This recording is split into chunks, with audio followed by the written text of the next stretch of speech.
The topic that we are going to discuss now is the storage of food grains. The storage of food grains is a very important part of the crop production and management, because this is the last step of the crop production where the food grains are stored in many methods and techniques. Okay. Now, when the food grains are to be stored, after the food production is over, the grains are brought home, or like when these grains are brought from the fields and all these processes are done, then the next process is the storage of the foods.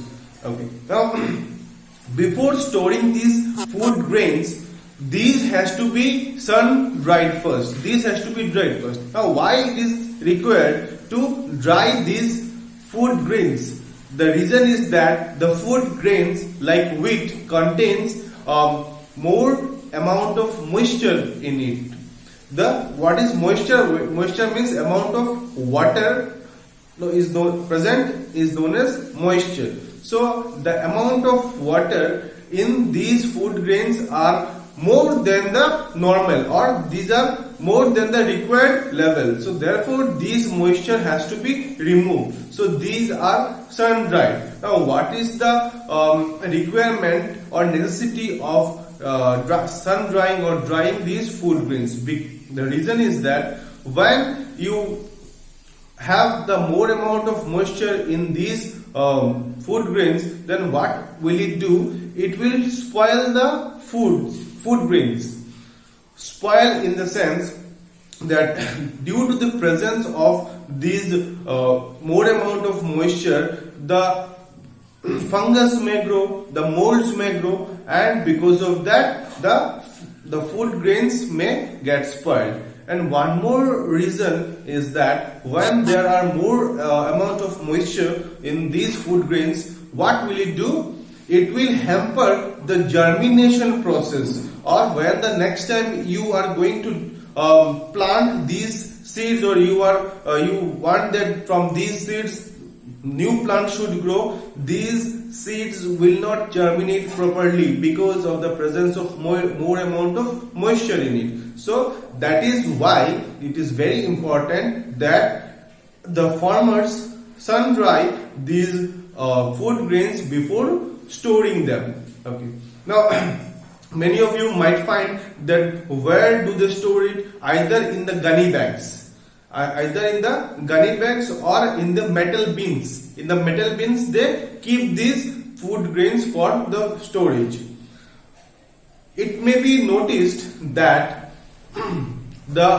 after the storage of these food grains in these gunny bags and in the big metal bins, what do they do? Dry neem leaves are also put in these metal bins. Now, what is the requirement of putting these dry neem leaves? It is to protect these food grains from microorganisms and other pests. Neem leaves acts as a very good protector to the microorganisms and other pests, and therefore these neem leaves are put to save and to safeguard the food grains. Okay. The next process should be known. How do they do that? There are two methods by which the food grains are stored. One is in the gunny bags.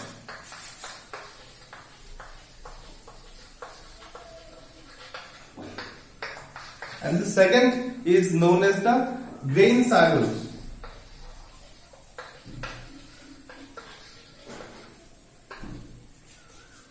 So these are the two ways by which the food grains are stored. Okay. First of all, gunny bags. You all know what is a gunny bag. It is made up of jute only. These jute bags, which what do they do? After this drying process is done, they take these food grains and fill them up. They fill them up, and after that they stitch the mouth of these gunny bags. And later on, they take it from their storage place. They take it to the other parts where the godowns are there. In India, the Food Corporation of India, or FCI, popularly known as FCI, buys these food grains from the farmers, and later on what do? They distribute these food grains all throughout the country. Now, what do they do when they buy these food grains from the farmers, and after putting them in the gunny bags and stitching them? It is a more popular method of storing of the food grains. There are reasons for that. I'll explain you why. Okay, after they do that, they take these gunny bags filled with the food grains to their godowns, and they like put one on top of the other, they do that. After that, what do? They spray pesticides on these gunny bags or on these food grain sacks. Why do they do that? Because in order to prevent these microorganisms to grow and spoil, so they have to put the pesticides in order to control the pests.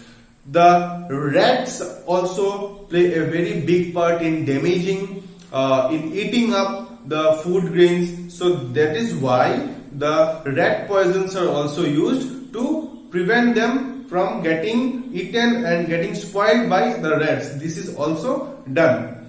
Okay. Now, why these gunny bags are used? It is used because it is a convenient way to transport, because it can be transported and to anywhere. The gunny bags are there, it can be taken to the vehicles, and then later on it can be distributed easily. So first of all, it is a convenient way of transportation because it can be transported easily, and second, for the distribution, because these food grains are distributed all throughout the country. So after reaching to these respective places, this has to be distributed to the peoples. Now the sacks or these gunny bags are an easy way to take this out and distribute to the required people, and that is why it is a very convenient method of using the gunny bags. The second one that is used, that is known as grain silos. What is a grain silo? It is like a cylindrical tank. It is like a cylindrical tank.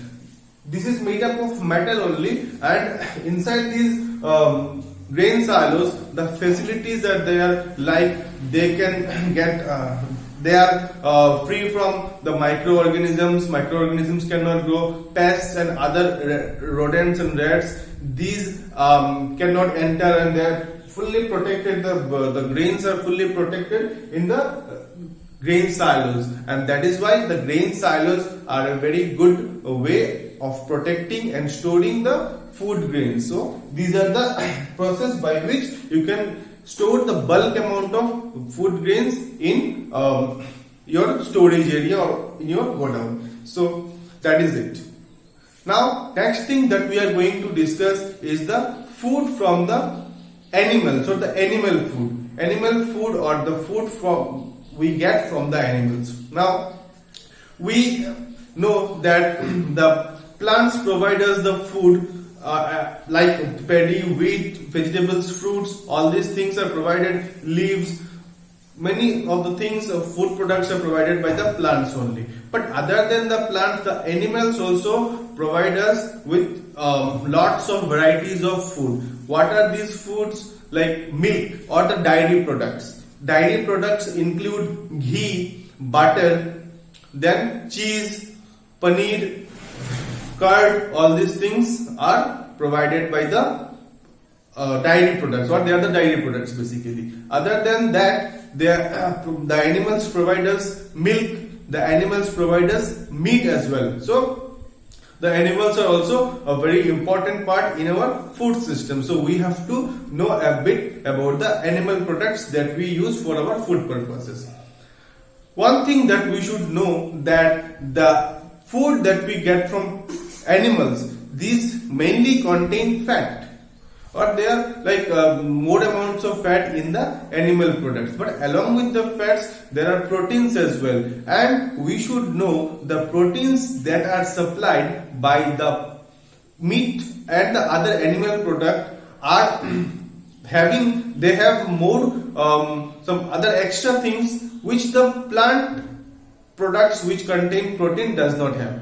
I mean to say that the animal proteins have more amount of nutrients or more amount of elements as compared to the plant products which have the proteins in them. So in this way you have some addition. So other than that you have fats and well, one product that is a very good source for all the things that is required by our body is known as milk.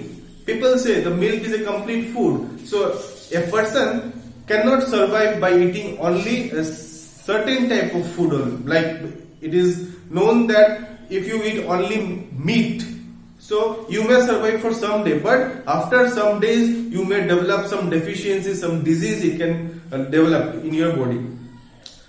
For that matter, any particular food is like it can make you survive for some time, but it won't be able to survive, make you survive for a long period of time. Because we have studied about the balanced diet. The diet needs to be balanced. It should contain all kinds of nutrients, the protein, vitamin, minerals, fats, carbohydrates, then roughage. All these things should be there in the food or the food that we are eating. So there one food that is said to have all these things which are required and a person can survive by eating or consuming this thing only is known as milk. So milk is said to be a complete food. Milk is also known as a complete food. So the milk is a very good product, and from the milk we get other things like ghee, we get butter, we get paneer, we get cheese, we get curd. So all these things we get from the milk, and this is basically known as the dairy products. Now, who give us milk? Who are or which are the animals who provides us with milk? So these are known as animals which provides us the milk are known as milch animals. M-I-L-C-H. Milch animals. So which are these? These are mainly cows, buffaloes and goats. So these are the main animals from which we get the milk. So other than the milch animals, we get the meat also from the animals. Which are the animals from which we get the meat? So for example, the meat yielding animal or meat providing animals are goat, sheep or chicken, hen, duck, fish. These are the meat yielding animals or the animals from which we get the milks. After that, the animals which provides us with eggs. There are some animals which provide us egg as well as meat. Which are these? The animals, or we rather say birds, which provides us the animals are chicken, duck. Chicken and duck, they provide us with the meat as well as egg, and they are known as the poultry products, or they are known as the poultry farming, where these animals are known as poultry birds. So they give us these type of things like meats and the eggs. Honey is also a very important source of our food. Honey is also like directly we can say that honey is not produced by the some animals. We can say the honey are collected by the honeybees. We know that the flower have nectar, and these nectars are the sweet juice of the flower are collected by the honeybees, and these are stored in the beehives.